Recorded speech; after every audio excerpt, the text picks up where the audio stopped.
ازيكم يا دكاتره المستقبل، عاملين ايه؟ معاكم مس رحمه الشربجي، مدرسه العلوم للمرحله الاعداديه. طبعا كتير منكم طلب مني ان انا اشرح لكم درس طاقه الحركه، وطبعا انا قلت لازم اشرحه لكم، ما ينفعش ابدا ارد لكم طلب. فالنهارده ان شاء الله هشرح لكم درس طاقه الحركه بكل بساطه، وهربط لك ما بين طاقه الوضع وما بين طاقه الحركه، واوريك ازاي المسائل بتيجي وازاي بيلعب لك في الالفاظ، واهم التريكس اللي ممكن تجيلك على الدرس ده. يلا بينا نبدا. وقبل ما نبدا لازم نسمي الله، بسم الله الرحمن الرحيم، وتحضر كشكولك عشان لو في اي حاجه قلتها زياده تكتبها عندك، وعلشان تعرف طريقه حل المسائل زي ما انا بحلها بالظبط. ان شاء الله باذن الله هتضمن ان مفيش ولا مساله ممكن تجيلك بعد كده وانت ما تعرفش تحلها. يلا بينا نبدا. بسم الله. اول حاجه ما ننساش نسمي الله، بسم الله الرحمن الرحيم، ويلا بينا نبدا. طيب، اقرب مثال او ابسط مثال انا هقول لك بيه ازاي تفرق ما بين طاقه الوضع وطاقه الحركه هو الكتاب. يعني ايه يا ميس الكتاب؟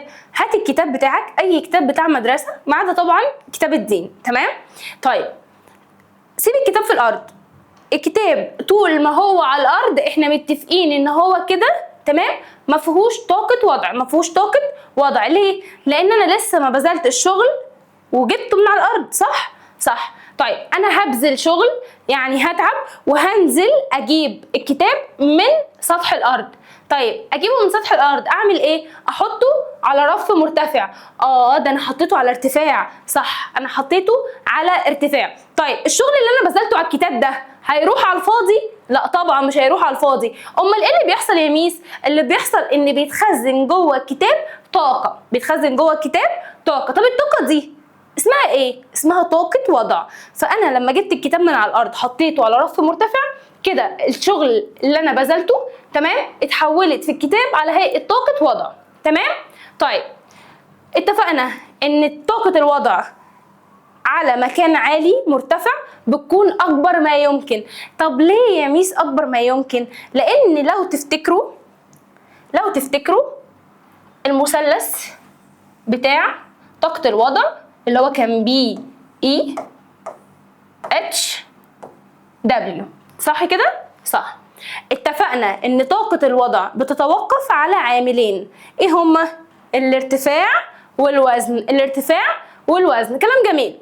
طيب طالما هي بتتوقف على الارتفاع، بتتوقف على الارتفاع، وقلنا ما بينهم علاقة طردية، يعني كل ما الارتفاع زاد كل ما طاقة الوضع زادت. كلام جميل؟ كلام جميل. طب ما انا خدت الكتاب من الارض وحطيته على ارتفاع، يعني انا كده زودت الارتفاع. طالما انا زودت الارتفاع يبقى طاقة الوضع على الرف كانت اكبر ما يمكن. ليه؟ لان في علاقة طردية ما بين الارتفاع وما بين طاقة الوضع، تمام؟ ده كده بالنسبة لطاقة الوضع. يبقى احنا اتفقنا علشان الجسم يبقى فيه طاقة وضع اللي يحصل، ثواني، قلنا الجسم علشان يبقى فيه طاقة وضع اعمل ايه؟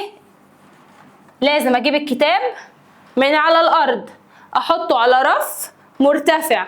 طالما على رف مرتفع يبقى طاقة الوضع اكبر ما يمكن، لان الشغل اللي انا بذلته على الجسم او على الكتاب اتخزن في صورة ايه؟ في صورة طاقة وضع.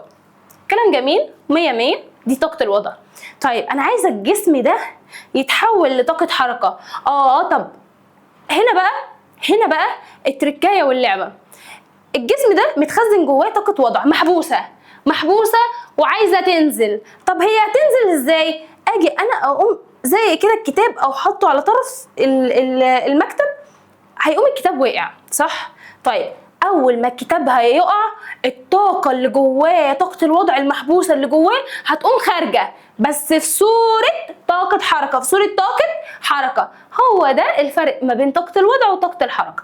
طيب طاقه الحركه بتعتمد على حاجه تانية خالص، بتعتمد على السرعه. بتعتمد على ايه؟ على السرعه. يعني طالما عندي سرعه يبقى طاقة الحركة أكبر ما يمكن. طالما عندي سرعة يبقى طاقة الحركة أكبر ما يمكن.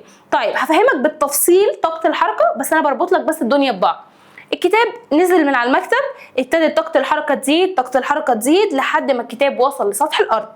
أول ما الكتاب هيوصل لسطح الأرض هتبقى طاقة الحركة أكبر ما يمكن.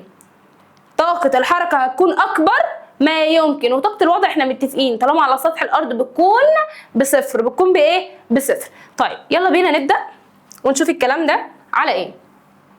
اول حاجه بيقول لي، تمام، اول حاجه بيقول لي عندما تتحرك السياره من الوضع A الى الوضع B فان الشغل المختزن في السياره هيتحرر في صوره طاقه حركه. انا متفقه معاك ان الجسم طول ما هو في طاقه الوضع هو حابس طاقه، هو حابس طاقه. الطاقه دي عايزه تخرج، الطاقه دي عايزه تخرج. طب هتخرج ازاي؟ لازم تنطلق، هتنطلق في صوره سرعه. السرعه دي كل ما بتزيد كل ما طاقه الحركه بتزيد. طيب بيقول لك الجسم اتحرك من ايه؟ انا بقى عايزه الشاطر المركز هيقول لي يا ميس ده عند النقطه ايه كانت طاقه الوضع اكبر ما يمكن. هقول له برافو عليك. طب ليه؟ هتقول لي لان كان عند اقصى ارتفاع، كان عند اقصى ارتفاع. يبقى كده احنا عرفنا معلومه ان طالما انا في اقصى ارتفاع يبقى طاقه الوضع اكبر ما يمكن. تمام. بص ابتدت طاقه الوضع تخرج في صوره طاقه حركه. اول ما العربيه هتنزل هتطير، هتجري، صح؟ طيب يبقى انا عندي هنا على سطح الارض، هنا على سطح الارض طاقه الحركه أكبر ما يمكن. وده الفرق ما بين طاقة الوضع وطاقة الحركة. طيب بيقول لي طاقة الحركة دي الطاقة التي يكتسبها الجسم نتيجة حركته. الطاقة التي يكتسبها الجسم نتيجة حركته. تاني، الطاقة التي يكتسبها الجسم نتيجة حركته، أو الشغل المبذول أثناء حركة الجسم، أو الشغل المبذول أثناء حركة الجسم. التعريفين لازم تحفظهم علشان لو جاب لك أي واحد وقال لك اكتب المصطلح ما تبقاش متلخبط. يبقى الطاقة التي يكتسبها الجسم نتيجة حركته، أو الشغل المبذول أثناء حركة الجسم. طيب اتفقنا ان سؤال ما معنى لو جايب لي المصطلح يبقى هو كده معناه عايز التعريف. طب لو جاب لي التعريف يبقى هو كده معناه عايز المصطلح. زي هنا بيقول لي ما معنى ان طاقة حركة الجسم بتساوي 50 جول. هو هنا بيسألني على تعريف طاقة الحركة. هقول له اقول له بقى اي تعريف من الاثنين، اي ان الشغل المبذول اثناء حركة الجسم بيساوي 50 جول، بيساوي 50 جول. طيب بيقول لك عشان تعرف اكتر العوامل اللي بتأثر في طاقة الحركة، جاب جردل او صندوق، جاب جردل ماشي وثبت الجردل، وجاب ايه بقى؟ هقول لك دلوقتي. احنا متفقين ان طاقة الحركة بتعتمد على حاجتين، على الكتلة وعلى السرعة، على الكتلة وعلى السرعة. طيب طالما بتعتمد على الكتلة وعلى السرعة يبقى هيجيب لي ايه؟ هيجيب لي 3 كور كتلتهم مختلفة، 3 كور كتلتهم مختلفة. تمام؟ قال لك هنجيب كورة صغيرة الكتلة وكورة كبيرة الكتلة ومستوى مائل بزاويتين مختلفين ودلو فارغ اللي هو جردل يعني. تمام؟ بعد كده ساب اول كرة اللي هي صغيرة الكتلة تقع من على المستوى المائل، تمام، وجاب نفس الكرة وقعت على الشكل المستوي، تمام، عشان تخبط في الجردل، وكرر نفس العملية مع الكرة الأكبر. تفتكر مين في الكور اللي هيخبط الجردل يطيره أكتر؟ بالعقل من غير كلام ومن غير حاجة. الكرة الصغيرة هي اللي هتطير الجردل أكتر ولا الكرة الكبيرة؟ هتقولي طبعا يا ميس الكرة الكبيرة. يبقى أنا كده عرفت معلومة مهمة، إن كل ما الكتلة زادت طاقة الحركة زادت. مش الكتلة الكبيرة هي اللي حركت الجردل أكبر، صح؟ يعني سرعت الجردل أكتر، صح؟ يبقى كل ما الكتلة زادت، كل ما الكتلة زادت كل ما طاقة الحركة بتزيد، كل ما طاقة الحركة بتزيد. خلاص اتفقنا؟ يبقى ما بينهم علاقة طردية. يبقى لو جه قال لي تتوقف طاقة الحركة على عاملين، مين هما؟ هقول له السرعة والكتلة. السرعة والكتلة. لو عايز تبقى برنس هتقول له مربع السرعة ونص الكتلة، مربع السرعة ونص الكتلة. طيب ده نفس الكلام اللي انا قلت لك عليه. هيقول لك ان هو رمى الكرة الكبيرة، الكرة الكبيرة هي اللي ودت الجردل بعيد. طب ليه ودته بعيد؟ لان احنا متفقين ان طاقة الحركة بتتناسب طرديا مع الكتلة، فكل ما الكتلة زادت كل ما طاقة الحركة زادت. طيب هنا الاستنتاج بيرجع بقى يفكرك بالمتغير التابع والمتغير المستقل، واتفقنا ان المتغير المستقل ده الحاجه اللي احنا بنغيرها بايدينا عشان نشوف نتيجه التجربه. يبقى تاني، المتغير المستقل ده المتغير اللي انا بغيره بايدي علشان اشوف نتيجه التجربه. طيب ايه المتغير اللي انا غيرته في ايدي في التجربه دي؟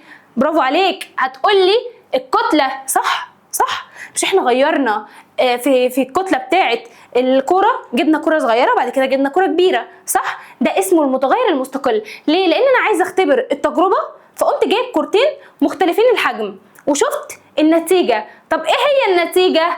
طاقه الحركه. ايه هي النتيجه؟ طاقه الحركه. طيب طالما النتيجة هي كانت طاقة الحركة، يبقى اسمها ايه؟ اسمها المتغير التابع، لان احنا متفقين ان المتغير التابع ده تابع لمين؟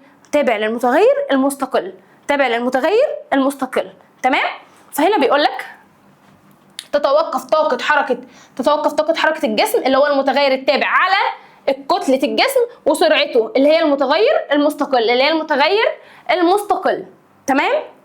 طيب يبقى تاني هوضح لك تاني، المتغير المستقل دي الحاجه اللي انا بغيرها بايدي عشان اشوف نتيجه التجربه. طيب المتغير التابع ده دايما تابع للمتغير المستقل، واحنا متفقين طالما تابع للمتغير المستقل يبقى دي النتيجه اللي انا هشوفها. هنا كانت ايه النتيجه؟ كانت النتيجه طاقه الحركه، ان طاقه الحركه زادت لما زودت الكتله ولما زودت السرعه. يبقى احنا اتفقنا ان طاقة الحركة، تمام، طاقة الحركة بتتوقف على عاملين، عشان لو جابها لك في أكمل أو اختر أو جابها لك في أكمل أو اختر، تمام؟ طيب يبقى بتتوقف على إيه؟ عاملين. إيه هما العاملين؟ على الكتلة وعلى السرعة. عايز تبقى دقيق، على مربع السرعة ونص الكتلة. طيب بيقول لي الكتلة، الشغل الذي تبذله الشاحنة أكبر من الشغل الذي تبذله السيارة. طبيعي جدا، هتجيب شاحنة يعني عربية كبيرة زي عربية صغيرة؟ لا طبعا، العربية الكبيرة محتاجة شغل أكتر من العربية الصغيرة، صح؟ طيب ليه؟ عشان كتلتها أكبر. هقول له لأن طاقة الحركة بتزداد بزيادة إيه؟ تزداد بزيادة الكتلة، وبالتالي يزداد الشغل المبذول عليها، وبالتالي يزداد الشغل اللازم لحركة الشاحنة أو المبذول عليها. طيب تاني عامل قلنا السرعة. بيقولك السرعة الزرقاء، الشغل اللي لازم تبذله جالي تلعثم السيارة الزرقاء بتمشي 80 كيلو متر لكل ساعة. طيب والحمراء 60 كيلو متر لكل ساعة. مين فيهم أسرع؟ الزرقاء، صح؟ واحنا اتفقنا ان كل ما السرعه زادت كل ما طاقه الحركه زادت كل ما الشغل المبذول زاد. هو ده نفس الكلام. هقول له كده، هقول له طاقه الحركه بتزيد بزياده ايه؟ السرعه، وبالتالي يزداد الشغل الذي تبذله السياره الزرقاء. يبقى مين اللي هتبذل شغل اكتر؟ السياره الزرقاء. طيب من حيث الكتله مين اللي هتبذل شغل اكتر؟ الشاحنه الكبيره ولا العربيه الصغيره؟ اكيد الشاحنه الكبيره. تمام؟ يبقى السؤالين دول مهمين، واكيد هيجيب لك واحد، اكيد هيجيب لك واحد. خلاص؟ طيب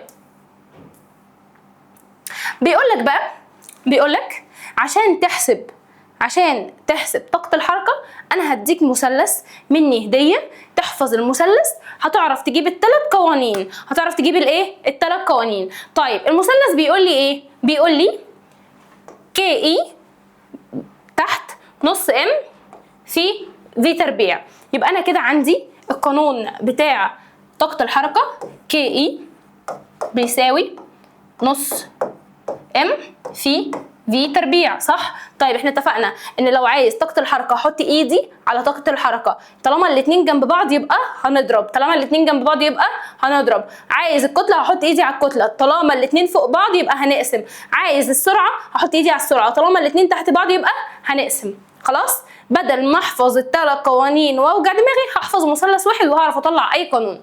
طيب تعالى افهمك حاجة بس الاول. ثواني، احنا قلنا بنجيبها منين؟ من هنا اهو. افهمك حاجه بس الاول. احنا قلنا ماشي المثلث، لا انتوا مش هتشوفوا كده. ثواني نجيب لون مثلا بينك ونمسح. ده لا ثواني عايزين نمسح منين؟ هنا؟ لا ده القلم. هنمسح منين؟ بص احنا هنخبي دي ولكنها موجوده اصلا. تمام. طيب قلنا هنجيب القلم البينك ونبدا. برضو ما بقاش بينك في ايه؟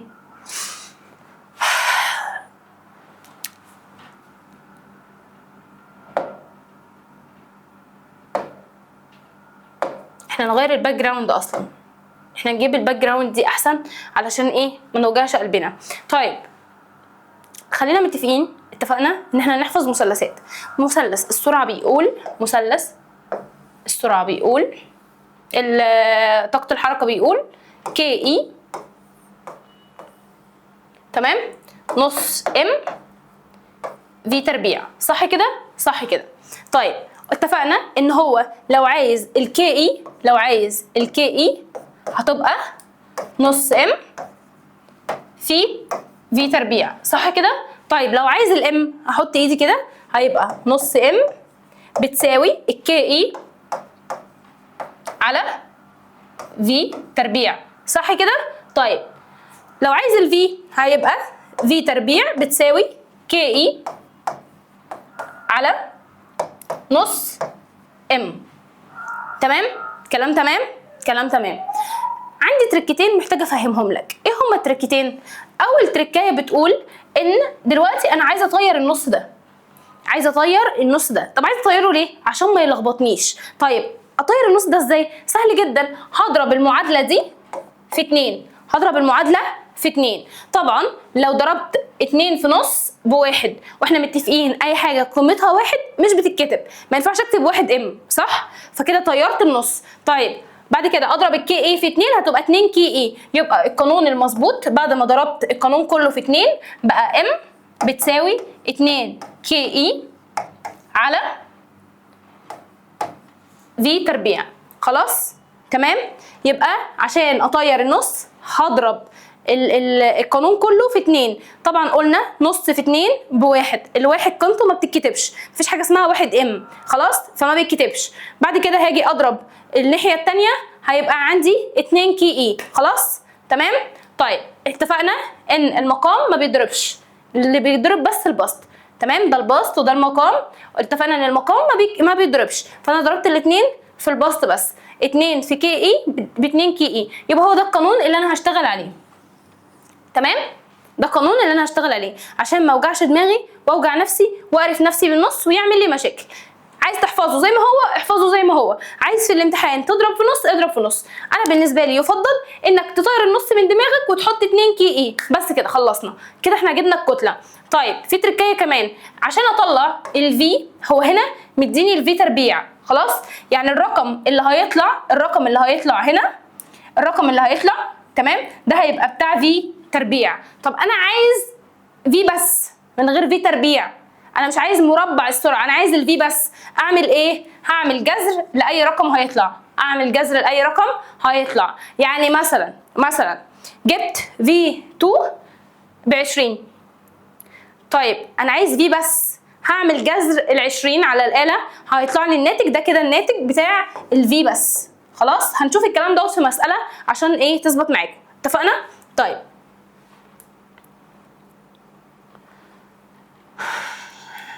اهو بيقول لي كيف يمكننا حساب طاقة الحركة لأي جسم؟ حسبنا طاقة الحركة اهو، نص الكتلة اللي هو نص ام في مربع السرعة اللي هي في تربيع، واتفقنا ان احنا نحفظ المثلث ابسط من اي حاجة. طيب احنا اتفقنا ان الكتلة بتتقاس بالكيلو جرام، الكتلة بتتقاس بالكيلو جرام. طيب نفترض ان هو اداها لك في المسألة بالجرام، هنا نقف، هنا نقف، الكتلة بايه؟ بالكيلو جرام. طب لو ادهاني بالجرام لازم احول. طب تعالى اوريك ازاي نحول، تعالى اوريك ازاي نحول. بص بقى، احنا عايزين نحول الصفحه دي، نحول الصفحه دي منين؟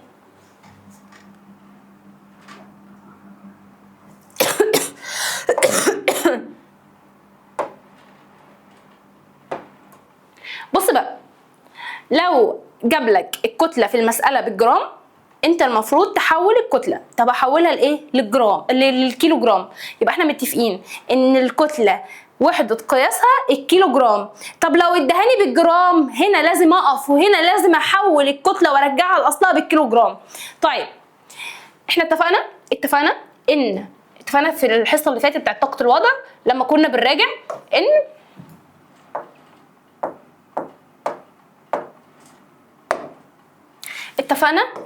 الكبير بيضرب الصغير. يعني ايه الكبير بيضرب الصغير؟ مين الاكبر، الكيلو جرام ولا جرام؟ هتقولي طبعا يا ميس الكيلو جرام. بالظبط كده، عشان احول من كيلو جرام لجرام هضرب في 1000. طيب ليه؟ عشان الكبير بيضرب الصغير.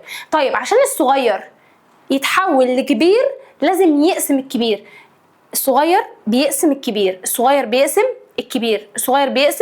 الكبير. يعني عشان احول من الجرام للكيلو جرام بقسم على 1000. يبقى اتفقنا الكبير بيضرب الصغير. طب الصغير بيقسم الكبير. يبقى عشان احول من الكيلو جرام للجرام بضرب في 1000. طب عشان احول من الجرام للكيلو جرام اسال نفسي مين الصغير ومين الكبير، وانا عايزه اروح لفين؟ من الصغير للكبير ولا من الكبير للصغير؟ لو من الصغير للكبير بنقسم، لان الصغير عيب ما ينفعش يضرب الكبير. امال بيعمل ايه؟ بيقسمه على طول. يبقى تاني لاخر مره، الكبير بيضرب الصغير لكن الصغير بيقسم الكبير. اتفقنا عشان احول من الكيلو جرام للجرام بضرب في 1000، عشان احول من الجرام للكيلو جرام بقسم على 1000. طيب لو عندي كيلو جول وعايزه احول للجول، طبعا احنا عارفين ان الكيلو جول اكبر، عايزه احوله للجول اللي هو الاصغر، قلنا الكبير بيضرب الصغير. طيب عشان احول من الجول للكيلو جول قلنا الصغير بيقسم الكبير. خلاص في مشكله في الكلام ده؟ ان شاء الله مفيش مشكله. طيب يلا نكمل حصتنا. قال لك طاقة الحركة بتتقاس بالكيلو جول. طاقة الحركة بتتقاس بالكيلو جول. طيب بص المسائل، بيقول لي احسب طاقة حركة كرة معدنية كتلتها 2 كيلو جرام. طيب أول حاجة هو قال لي احسب إيه؟ احسب طاقة حركة. أول حاجة بكتبها طاقة الحركة وأعمل جنبها علامة استفهام عشان دي الحاجة اللي هو عاوزها. قال لك كتلتها 2 كيلو جرام، يعني الام بتاعتها 2 كيلو جرام. بكتب المعطيات الأول. طيب بعد كده مشيت بسرعة مقدارها متر لكل ثانية، 3 متر لكل ثانية، يبقى هكتب السرعة 3 متر لكل ثانية. طالما عندي القانون جاهز، يعني المعطيات كلها جاهزة، اكتب القانون كي اي. هو عايز كي اي من المثلث، قلنا نص ام في في تربيع. هعوض تعويض مباشر، نص في 2 في 3 أس 2. يعني ايه 3 أس 2؟ يعني 3 في 3. خلاص اهو عوضنا تعويض مباشر اهو، نص في 2 في 3 في 3 اداني ايه؟ اداني 9 جول. خلاص طيب اتفقنا ليه جول؟ عشان هو هنا كان عايز منك طاقة الحركة، اي طاقة بالجول، طاقة وضع، طاقة حركة، الطاقة الميكانيكية، اي طاقة بتتقاس بالجول. طيب بص المسألة اللي بعدها، جسم احسب كتلة جسم. هو هنا عايز مين؟ عايز ام.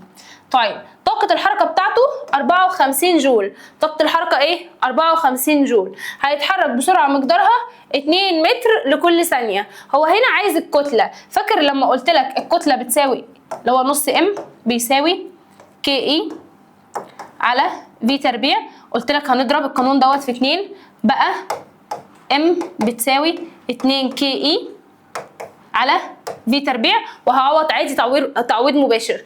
2 في 54 على 2 في 2 اهو، 2 في 54 على 2 في 2. طيب طالما دي كتله يبقى الناتج لازم يبقى جنبه ايه؟ كيلو جرام، لان احنا متفقين ان الكتله بتتقاس بالكيلو جرام. طالما دي كتله وهو كان عايز الكتله يبقى الناتج اللي هيطلع هيبقى جنبه ايه؟ كيلو جرام. خلي بالك لو نسيت الوحده هينقصك نص درجه.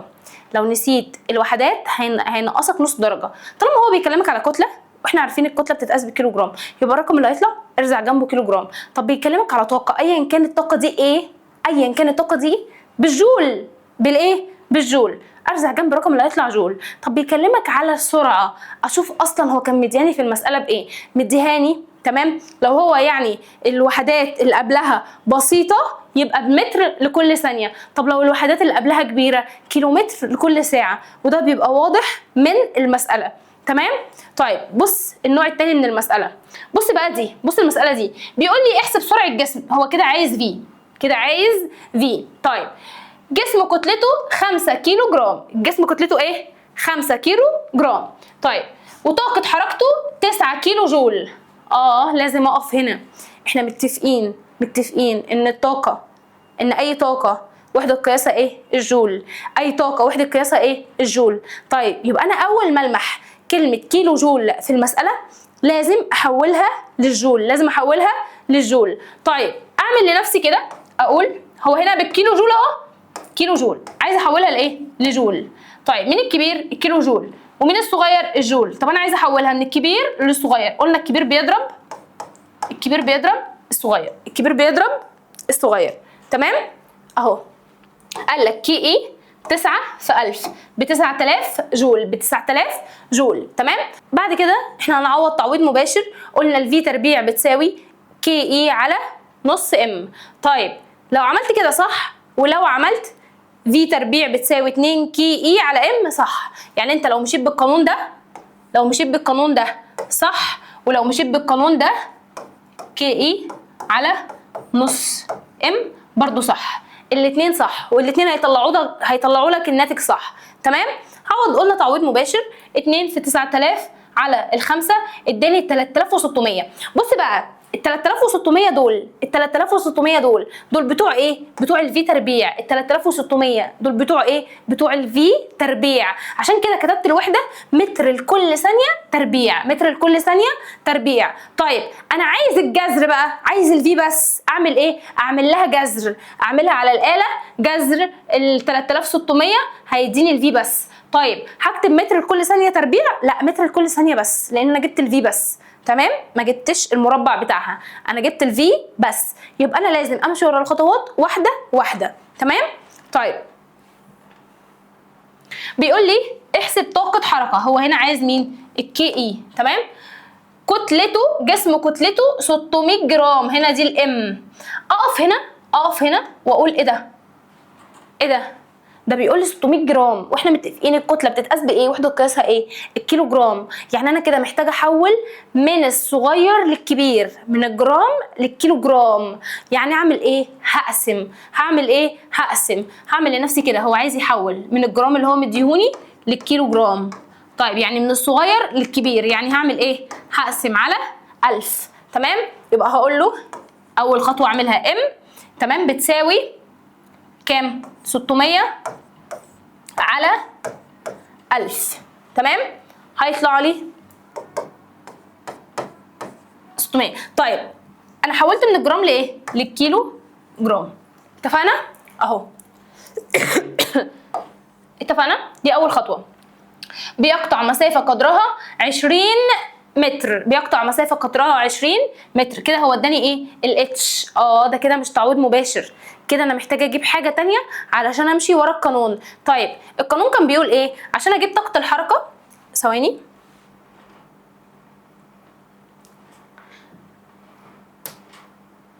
طيب عشان اجيب طاقه الحركه كان كي اي بتساوي نص ام في في تربيع، صح كده؟ طيب هو اداني الكتله اللي انا حولتها، بس بص كده خد بالك، ما ادانيش ايه؟ ما ادانيش السرعه، اداني بدلها مسافه ووقت وزمن، قال لي 20 متر و10 ثواني تمام.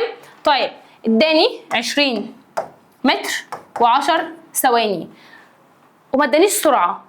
كده انا محتاجه ارجع لقانون السرعه، ايه؟ السرعه اللي هو كان بيقول ايه؟ اللي هو كان بيقول القانون المثلث اهو، كان بيقول دي في تي. يعني انا دلوقتي عشان اجيب السرعه هحط ايدي كده هيبقى دي على تي، يبقى الفي بتساوي دي على تي، يعني الفي بتساوي 20 على 10 فيها كام؟ 20 على 10 فيها الاتنين. طب فيها الاتنين ايه؟ طالما دي في يعني سرعه بتتقاس بايه؟ متر لكل ثانيه، متر لكل ثانيه، يبقى انا كده جبت الفي 2 متر لكل ثانيه. هرجع بقى واعوض تعويض مباشر عادي ما فيهاش اي حاجه، هنعوض تعويض مباشر اهو. جبنا السرعه، جبنا الفي ب 2 متر لكل ثانيه، وهنعوض عادي اهو. عوضنا الكي اي نص ام في في تربيع اهو، نص في الست اللي احنا جبناها 6 من 100 في 2 في 2 تمام، اداني ايه؟ 1.2 1.2 ايه؟ جول، عشان احنا متفقين ان اي طاقه بتتقاس بالجول. خلاص طيب. قال لك العلاقه ما بين طاقه الحركه والكتله، والعلاقه ما بين طاقه الحركه ومربع السرعه عند ثبات السرعه، عند ثبات السرعه، وهنا عند ثبات كتله الجسم. طيب طالما علاقه طرديه، خلينا متفقين طالما علاقه طرديه يبقى هتلاقيها بالشكل ده. طالما علاقه طرديه يبقى هتلاقيها بالشكل ده، يبقى الرسم ده البياني بتاعها. طب هيجيبها لي ازاي؟ هيجيبها لي في اختر، هيجيبها لي في اختر عشان يميز ما بين الطالب اللي مذاكر وفاهم يعني ايه علاقه طرديه واللي مش فاهم يعني ايه علاقه طرديه. هيجيبها لي بالشكل ده، طالما شفتها بالشكل دوت يبقى كده علاقه طرديه. طب ليه علاقه طرديه؟ بص، لان لما هي طاقه الحركه هنا كانت بواحد، هنا كانت باتنين، لما كانت هنا باتنين بقت هنا باربعه، الاتنين بيزيدوا مع بعض، الاتنين بيزيدوا مع بعض. خلاص طيب. بيقول لك هنستنتج ان طاقه الحركه بتتناسب طرديا مع الكتله عند ثبات السرعه، يبقى بتتناسب طرديا مع الكتله عند ثبات السرعه، عند ثبات السرعه. وهنا نفس الكلام، هنا نفس الكلام، علاقه طرديه تمام. طاقه الحركه بتتناسب طرديا مع مربع السرعه عند ثبات الكتله، مع مربع السرعه عند ثبات الكتله. تمام تمام. هتلاقي برضو بنفس الشكل، بس خد بالك من الوحدات، خد بالك ما بين الوحدات، خد بالك من الوحدات عشان تعرف هو بيكلمك على الكتله ولا على سرعه. اتفقنا؟ هو هتلاقيهم بنفس الشكل كده. طيب بصي بقى السؤال ده، السؤال ده مهم جدا وانا عايزه افهمه لك، مش عايزاك تبصمجه وتحفظه، لان لو بصمجته وحفظته اكيد ممكن تقع فيه، صح؟ فانا مش عايزاك تقع فيه، انا دايما عاوزاك طالب بيرفكت تمام، زي الميس بتاعتك طبعا. طيب بص كده وانت بتقرا السؤال ده حل. خلاص بص هقول لك ازاي تحل. بيقول لك ماذا يحدث عند زياده كتله الجسم للضعف بالنسبه لطاقه الحركه عند ثبات السرعه. اي طالب حافظ هيقوم رادد عليا ايه؟ هيقول لي تمام طاقه الحركه هتزيد للضعف. هقول له ليه؟ هيقول لي لان هما الاثنين بيتناسبوا طرديا، الاثنين بيتناسبوا طرديا. الكتله بتتناسب طرديا مع طاقه الحركه، يعني لما دي تزيد دي هتزيد بنفس المقدار، دي هتزيد بنفس المقدار. هقول له صح، برافو عليك، مش هقدر اتكلم بصراحه. طيب طالما دي زادت للضعف اكيد الكتله هتزيد للضعف، كلام مظبوط. بس نفترض ان من كتر مثلا المعلومات اللي انت خدتها انت نسيت، تجيب بقى الحل ازاي؟ انا بقى هقول لك ازاي تجيب الحل بكل بساطه حرفيا. بص يا حبيبي، هو هنا دلوقتي بيتكلم في كل المسائل على طاقه الحركه، صح؟ طيب انا همشي بقانون طاقه الحركه اللي هو كي اي بيساوي نص ام في في تربيع، صح كده؟ صح. طيب واحده واحده، بسم الله الرحمن الرحيم. بيقول لي زياده كتله الجسم للضعف، اجي عند الكتله واخليها تزيد للضعف، اجي عند الكتله واخليها تزيد للضعف. اعمل ايه عشان ازودها يعني للضعف؟ اضرب النص في 2. مش دي الكتله؟ مش هي زادت للضعف؟ يعني ايه ضعف؟ يعني 2. يعني ايه ضعف؟ يعني 2. هو قال لي زياده كتله الجسم للضعف، اهو ضربت النص في 2 اللي هو بتاع الكتله. خلاص؟ قال لي عند ثبات السرعه، يبقى انا كده مش هتعامل مع السرعه. طيب نص في 2 بكام؟ ب1. نص في 2 ب1، صح؟ صح. طيب ابص بقى الواحد ده، الواحد ده فيه كام نص؟ فيه نصين، صح؟ النص ده فيه كام نص؟ فيه نصين، يعني النص ده زاد للضعف، النص ده زاد للضعف. زاد للضعف ليه؟ عشان يبقى 1. زاد للضعف عشان يبقى 1، صح؟ يبقى هقول له تزداد للضعف. عرفت منين؟ الواحد اهو، الواحد اهو في كام نص؟ في 2، يعني معناه ان هو زاد للضعف. النص الاساسي ده زاد للضعف عشان يبقى 1، النص الاساسي ده زاد للضعف عشان يبقى 1. ده كده حل المساله بالقانون. لو انت عايز تحله ده هيبين ان انت طالب شاطر. تمام. طيب يبقى هقول له تزداد طاقه الحركه الى الضعف، انا عرفت بالقانون. طيب تعالى نحل دي. بيقول لي زياده سرعه الجسم الى الضعف، يبقى هنا بيتكلم على مين؟ على السرعه بالنسبه لطاقه الحركه عند ثبات الكتله. يبقى انا هنا مش هتعامل مع الكتله، هنا مش هتعامل مع الكتله، امال هتعامل مع مين؟ مع الفي. هتعامل مع الفي. قال لي السرعه زادت للضعف، يعني 2 في لكل تربيع. الاثنين دي اللي هي الضعف، الاثنين دي اللي هي الضعف. واحنا اتفقنا ان احنا مش هنتعامل مع الكتله لان قال لي عند ثبات الكتله. طالما قال لي عند ثبات الكتله بلغي الكتله من القانون. خلاص.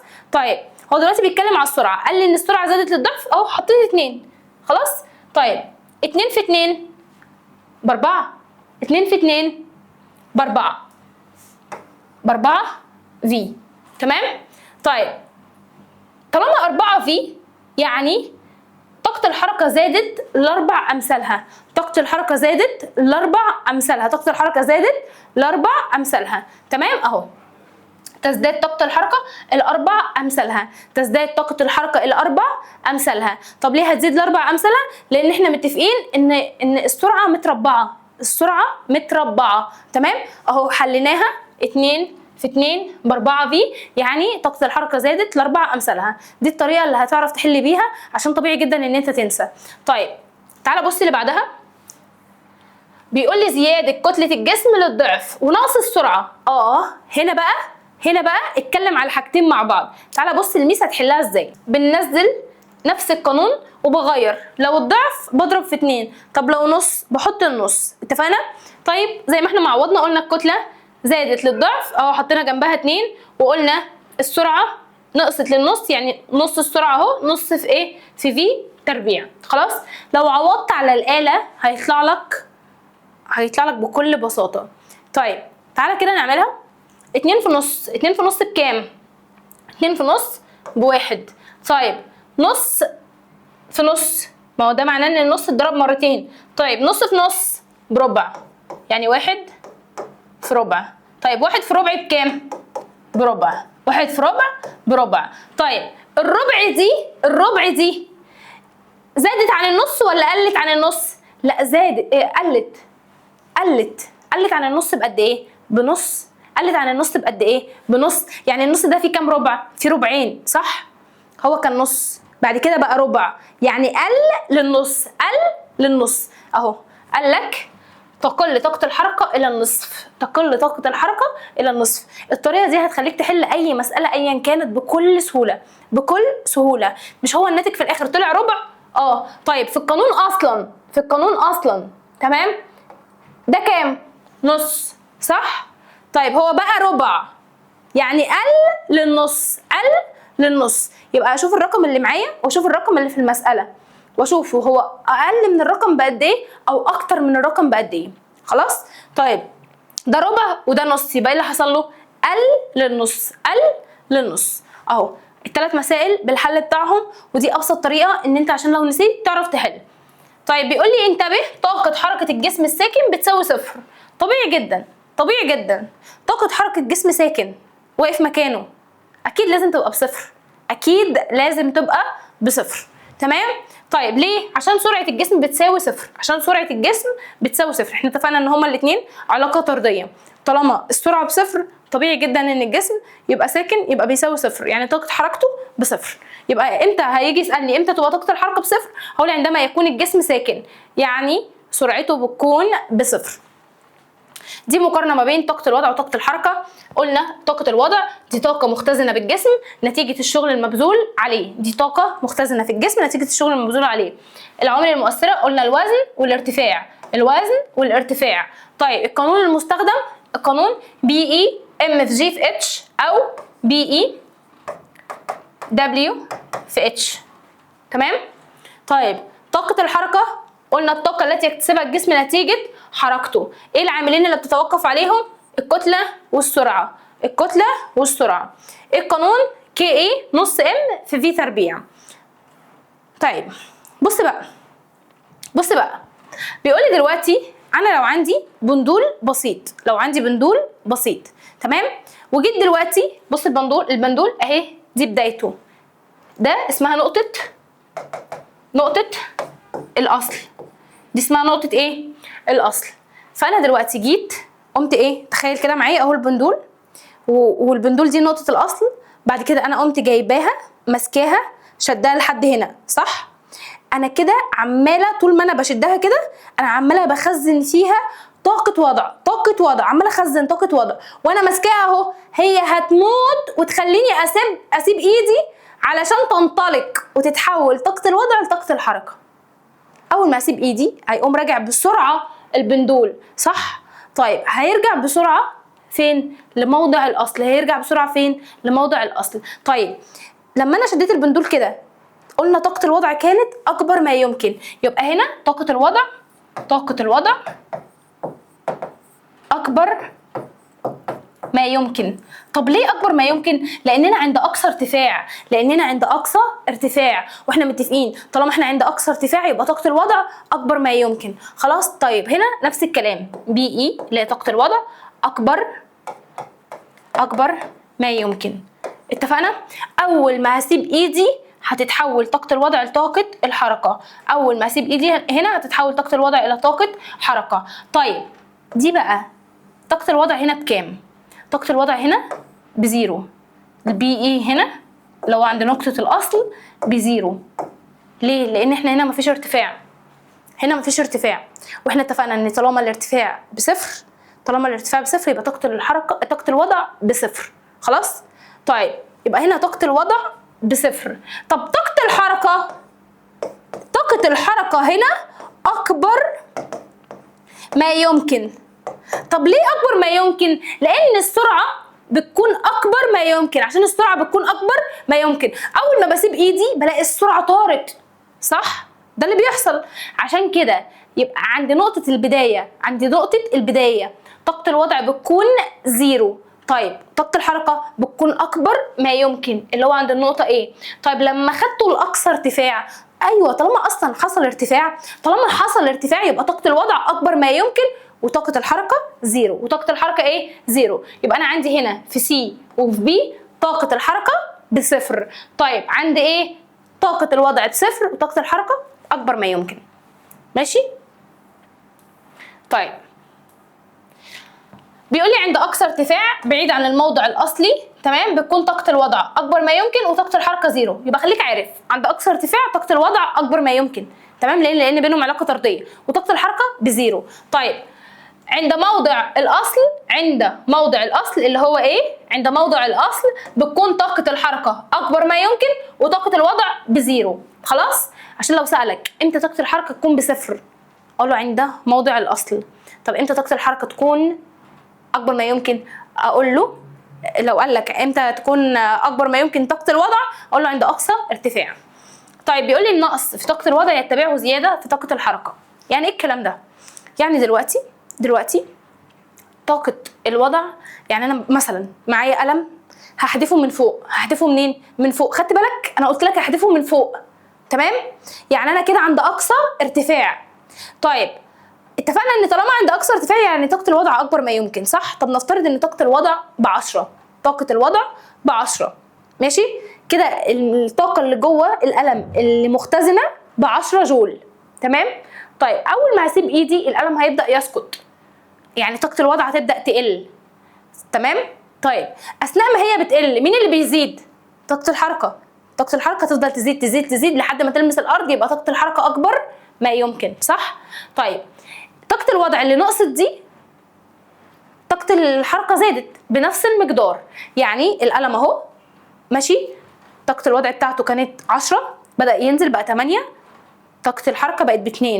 طيب ابتدى ينزل بقى 6، طاقة الحركة بقت ب4، ابتدى ينزل بقى ب4، طاقة الحركة بقت ب6، ابتدى ينزل ل8، طاقة الحركة بقت ب10. بقت ابتدى ينزل يعني 8 درجات مرة واحدة، طاقة الحركة بقت ب10، تمام؟ يبقى احنا متفقين ان طاقة الوضع كل ما بتنقص بيقابلها زيادة في طاقة الحركة، والعكس صحيح، كل ما طاقة الحركة بتزيد كل ما طاقة الوضع بتقل بنفس المقدار. ماشي؟ طيب مقدار النقص في طاقة الوضع بيساوي مقدار الزيادة في طاقة الحركة. يعني لو طاقة الوضع بي اي بتساوي 10، تمام؟ طيب طاقة الحركة بتساوي 10. طب ليه بتساوي 10؟ لأن الاتنين دول عكس بعض. لما دي هتقل، قصدي دي لما تقل عشان تتحول لطاقة حركة فهتبقى بزيرو، دي هتبقى بزيرو ودي هتبقى بالعشرة بتاعتها. اتفقنا؟ اتفقنا؟ يبقى دي بتقل، دي بتزيد بنفس المقدار، دي قلت 2 دي بتزيد 2، يبقى بتقل بنفس المقدار. اهو هنا اتفقنا ان طاقة الوضع بتكون اكبر ما يمكن لاننا عند اقصى ارتفاع، يعني طاقة الحركة بزيرو، وهنا نفس الكلام. عند موضع الاصل بقى طاقة الحركة بتكون اكبر ما يمكن وطاقة الوضع بتكون بزيرو. خلاص؟ طيب هنا طاقة الوضع أكبر ما يمكن بتبدأ تقل تقل تقل لحد ما تنعدم خالص، يعني تبقى بزيرو. طب وطاقة الحركة بتبقى بنفس المقدار بتاع طاقة الوضع. ماشي؟ بعد كده عندي الطاقة الميكانيكية. الطاقة الميكانيكية رمزها ME. الطاقة الميكانيكية رمزها ME. طيب دي ايه؟ دي مجموع طاقتي الوضع والحركة، مجموع طاقتي الوضع والحركة. يبقى لو قال لي عايز الطاقة الميكانيكية وهو مديني طاقة الوضع وطاقة الحركة، بكل بساطة هجمع له الاثنين واطلع له الطاقة الميكانيكية. تمام؟ يبقى هي مجموع طاقتي الوضع والحركة. لو قال لي ما معنى ان الطاقة الميكانيكية للجسم بتساوي 200 جول، هقول اي ان مجموع طاقتي الوضع والحركة للجسم بيساوي 200 جول. اتفقنا؟ طيب قلنا ازاي بحسبها؟ طاقة الوضع زائد طاقة الحركة. طاقة الوضع زائد طاقة الحركة. طيب بص بقى احنا متفقين ان ME اللي هي الطاقة الميكانيكية هي مجموع طاقتي الوضع والحركة، صح؟ صح. طيب عند اقصى ارتفاع طاقة الوضع بتكون اكبر ما يمكن والطاقة بتاعت الحركة بتكون بزيرو، صح؟ طيب يبقى معنى كده ان عند اقصى ارتفاع اللي هو بداية السقوط، ركز في كلمة سقوط. سقوط ده يعني من مكان عالي. في حد بيسقط من الارض؟ مفيش حد بيسقط من الارض. يبقى لو قال لي سقوط، هو هنا بيقول لي ان طاقة الوضع برقم كبير لكن طاقة الحركة بصفر. ركز عشان والله الحوار ده مهم.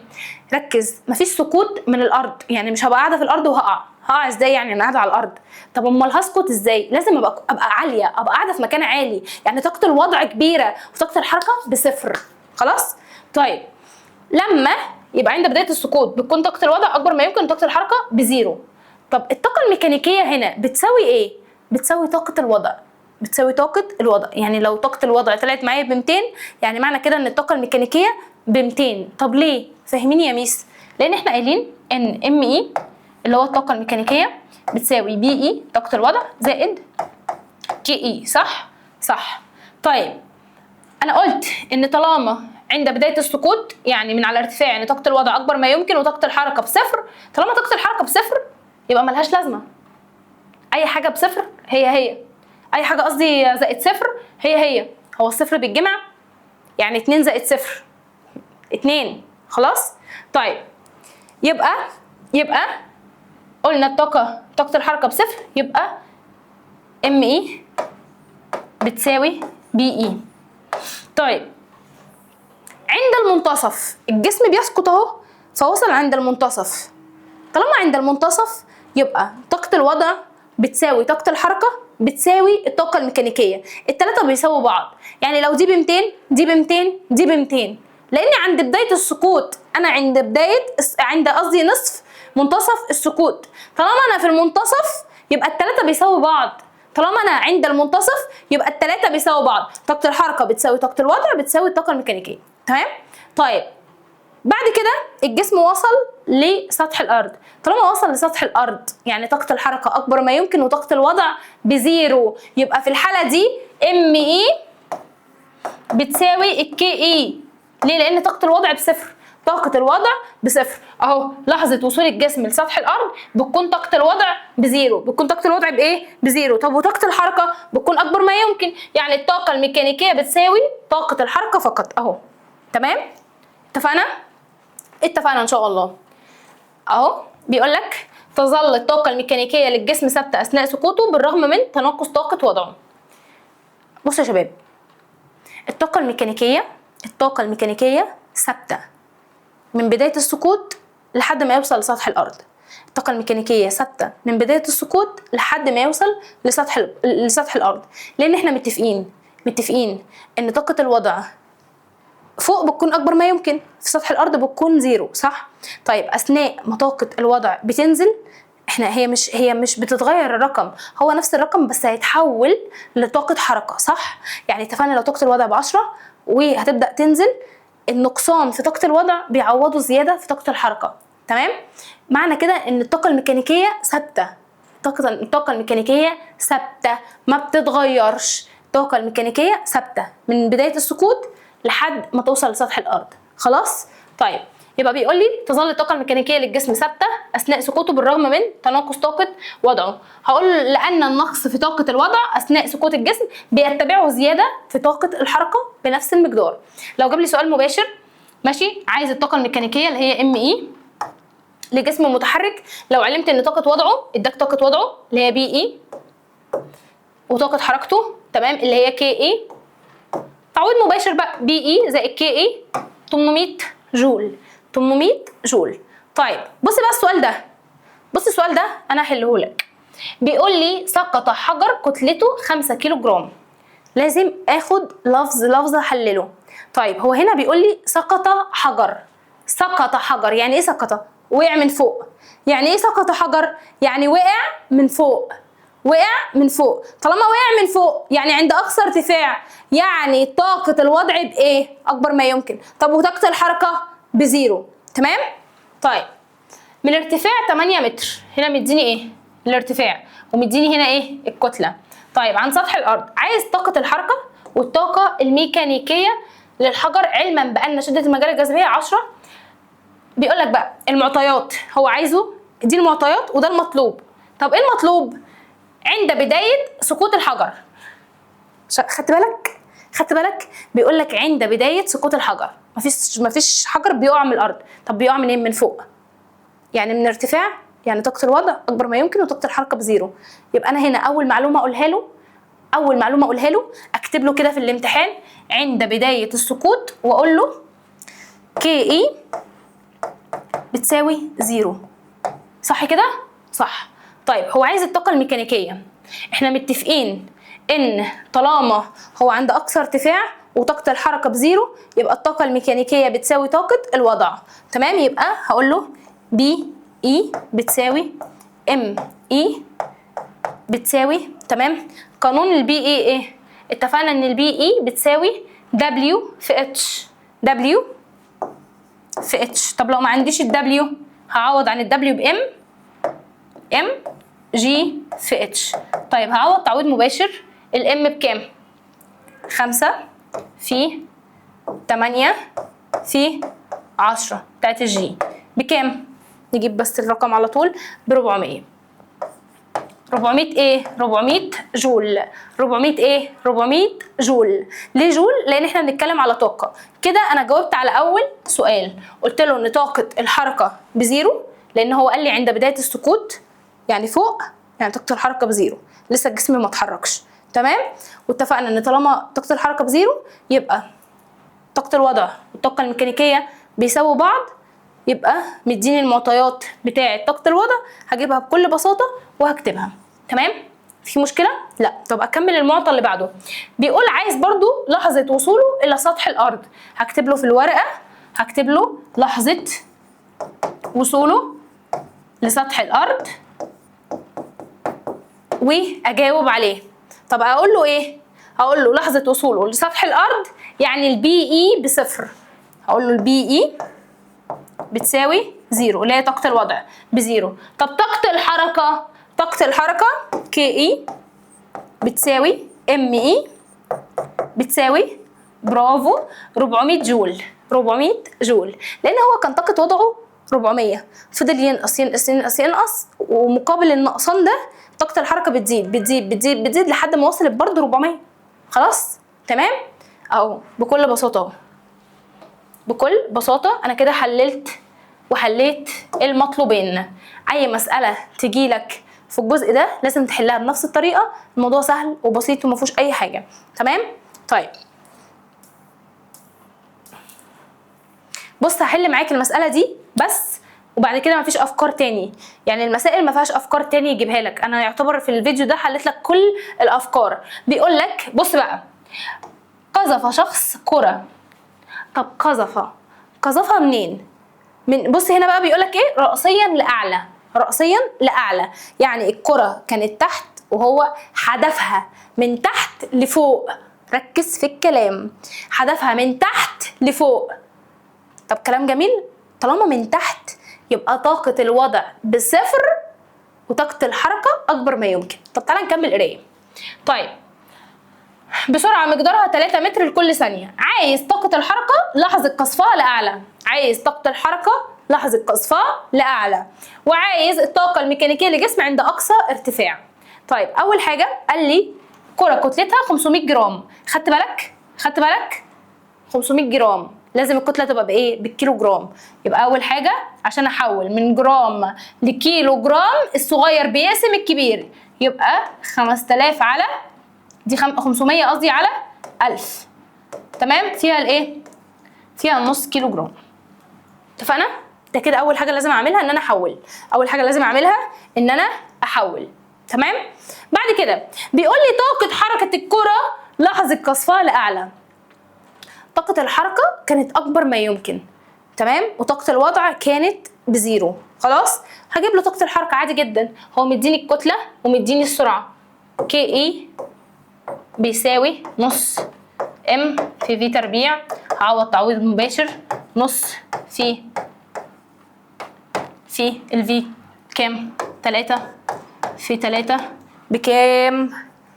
ب2.2 جول، عشان هي طاقة اهي جبتها له، جبت له كي اي اهو كده، انا جبت المطلوب الاول. طيب بعد كده عايز الطاقة الميكانيكية لجسم عند اقصى ارتفاع. عايز الطاقة الميكانيكية لجسم عند أقصى ارتفاع، يعني طاقة الحركة بصفر، طاقة الحركة بصفر، طاقة الوضع أكبر ما يمكن، وإم إي بتساوي بي إي. طب هتكون بتساوي إيه؟ هتكون برضو بتساوي طاقة الحركة، هتكون بتساوي طاقة الحركة، لأن إحنا متفقين الاتنين بيقلوا وبيزيدوا بنفس المقدار، يبقى هقول له هنا، هو هنا عايز طاقة إيه؟ الطاقة الميكانيكية، سوري، تمام. يبقى هنا هقول له ان الام اي بتساوي كي اي بتساوي 2.25 جول، 25 جول. اتفقنا؟ هي بتتحل كده بنفس الطريقه اللي انا حليتها، متفقين؟ انا لو جبت طاقه الحركه هي نفسها طاقه الوضع، بس على حسب هو طالبها مني ولا لا، على حسب الالفاظ. قال لي عند لحظه الوصول او قصفها او بدايه السقوط. انا كده حليت لك مسالتين ووريتك ازاي بيلعب معاك بالالفاظ، وان شاء الله ما تغلطش تاني. تمام؟ طيب دي بقى حاجات عاديه. بيقولك خد بالك وانت بترفع الاجسام الثقيله الاعلى من على الارض بطريقه بتضر العمود الفقري، خد بالك ان انت ترفعها بالشكل ده وانت عمودك الفقري يعني يعتبر مستوي، عن ما انت مميل بالشكل دوت، عشان الشكل دوت هيتعب عمودك الفقري، حتى لا يكون التحميل على الظهر، عشان ما تكونش محمل على ظهرك، امال تكون محمل على ايه؟ التحميل يكون على عضلات الساقين، اللي هو رجلك، عشان يتضمن توزيع الثقل بشكل متوازن، عشان التقل يبقى متوزع بشكل متوازن على رجلك وعلى عمودك الفقري. اتفقنا؟ طيب بعد كده توليد الكهرباء من السد العالي. يعد السد العالي بأسوان من أهم المشروعات الهندسية بمصر في القرن الماضي لاستغلال طاقة المياه في توليد الكهرباء. ماشي؟ بعد كده بيقولك تتحول طاقة وضع المياه المحتجزة خلف السد إلى طاقة حركة عند اندفاعها لأسفل، وبتتسبب طاقة حركة الماء في إدارة ترومبينات توليد الكهرباء بطريقة مستدامة. بعد كده كرة الهدم. تصنع كرة الهدم من الفولاذ. يبقى لو جه قال لك كرة الهدم تصنع من ايه؟ من الفولاذ، وبتكون ثقيلة جدا ومعلقة على ارتفاع كبير، بتكون تقيلة جدا ومعلقة على ارتفاع كبير. طيب أهمية استخدامها، تستخدم في هدم المباني القديمة. يبقى كرة الفولاذ بتستخدم كرة الهدم قصدي بتصنع من ايه؟ من الفولاذ. طب بتستخدم في ايه؟ في هدم المباني القديمة. هي بتكون تقيلة جدا بيحدفوها على المباني زي ما انت ما شايف كده بتهد الدنيا. طيب ليه؟ عشان بتتحول طاقة الوضع المختزنة في الكرة إلى طاقة حركة. هم بص معلقين الكرة صح؟ معلقينها، دي جواها طاقة وضع كبيرة جدا، عايزة تتحرك، عايزة تتحول من طاقة وضع لطاقة حركة. فأول ما يسيبوها تتحول طاقة الوضع دي لطاقة حركة فتدمر المباني. طيب تنتقل هذه الطاقة إلى المبنى عند اصطدام الكرة به فتسبب هدمه. تمام؟ وبكده خلصنا درس طاقة الحركة. اتمنى تكونوا فهمتوا بأبسط الطرق وتاخدوا بالكم من الألقاب، لأن هو بيحب يغير في الألقاب عشان يميز ما بين الطالب الشاطر واللي يعني نص نص. وطبعا كلنا شاطرين وكلنا عندنا عقل وكلنا عندنا مخ ونقدر نذاكر ونقدر ناخد بالنا ونقدر نعيد الفيديو 5000 مرة. ولو عندكم أي أسئلة قولوا لي في الكومنتات انتوا عايزيني اشرح لكم ايه تاني وايه اكتر حاجات بتقف معاكم. ولو قدامكم مسائل مش عارفين تحلوها ابعتوها لي وانا هحلها لكم فيديوهات صغيره وانزلها لكم ان شاء الله. وباذن الله اشوفكم من نجاح لنجاح، واستنوني في فيديو جاي. باي باي.